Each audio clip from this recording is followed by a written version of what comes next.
Welcome back to American English the Right Way. I'm Samantha Goodheart with thesemantics.com and thesemantics.etsy.com. If you recall, we went over some homophones in my first video. Homophones are basically words which sound the same but have different meanings, like affect and effect. Today we're going to go over the proper usage of words with omitted letters. One of the most common mistakes people make is the use of what I call a false homophone, due to the common usage of contractions in everyday speech. Contractions are basically two words squished together. While contractions are normally frowned upon in writing, it's better to have the right contractions and full words than not.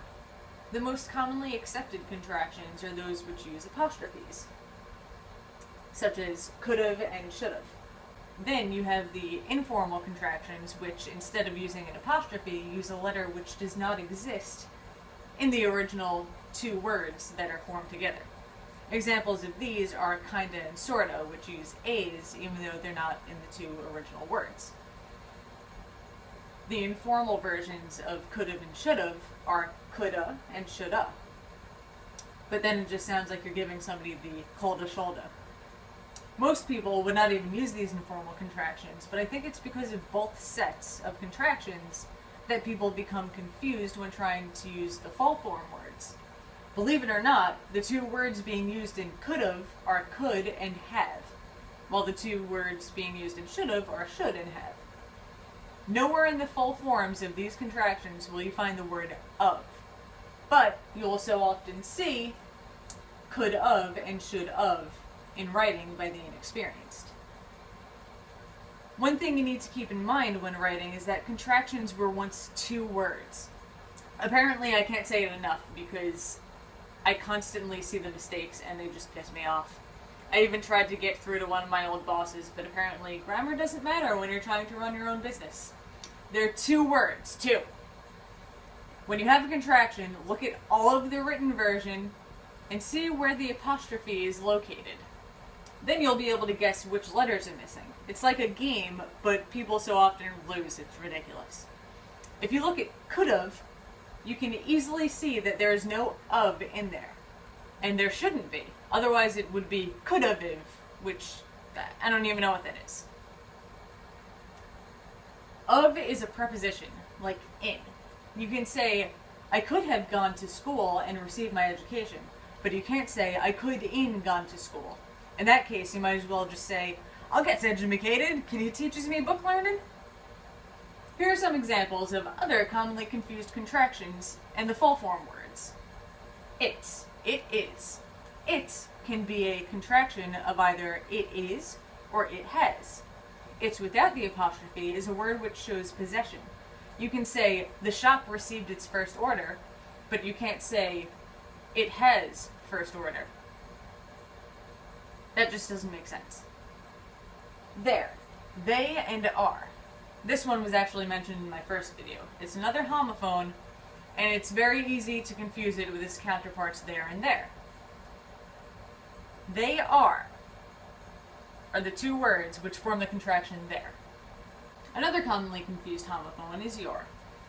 This contraction means you are, but many people confuse it with the possessive your. Therer and theirs. Since there is such an awkward contraction to say, it seems people have grown accustomed to saying theirs, when in reality, they're speaking about multiple items. So while they should really just say there are, there should be used if you were to say something like there are many books to choose from. You can't say there's many books to choose from because the first word would be contradictory to the rest of the sentence. It's like telling somebody that you can choose one book, or you can choose between many books, but at the same time. Which one is it? Amn't, aren't, hasn't, haven't, and isn't. Depending on where you're from, you may hear, or even speak yourself, the word ain't.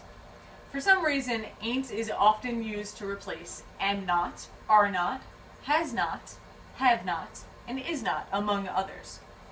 The odd thing about it is that all of these pairs of words have their own contractions already, even am not. The contraction for am not was once accepted as amn't, but people stopped using it, likely because it was weird saying the M and the N together. The next best thing to do would be to just say M-not, but if you really want to use a contraction, try M-it. At least it still has the M and doesn't throw in a random I. Whose. Who is. I see these two misused by my friends on social media all the time. Whose, the one with the apostrophe, means who is, as in who is going to the party tonight. If you wanted to use the other one, you would have to change the question to whose body is going to the party tonight. But nobody would really say something like that, so just use the one with the apostrophe if you mean who is. Where. Where, with the apostrophe, means we are. While most people do know that the other wheres refer to places, clothing, and deterioration, some people still confuse them somehow. Then you have those who completely leave out the apostrophe and people read it as were. The point is, don't use it just because everybody else is using it. If something looks wrong, look it up. There's more idiocy than intelligence in the world, so don't follow what everybody else does. The smart ones won't take you seriously if you sound like you're still in elementary school. So that's it for today. Be sure to subscribe to my YouTube channel and like or follow me on my other social media pages. Thanks for watching, and I hope that you join me for the next one. Take care!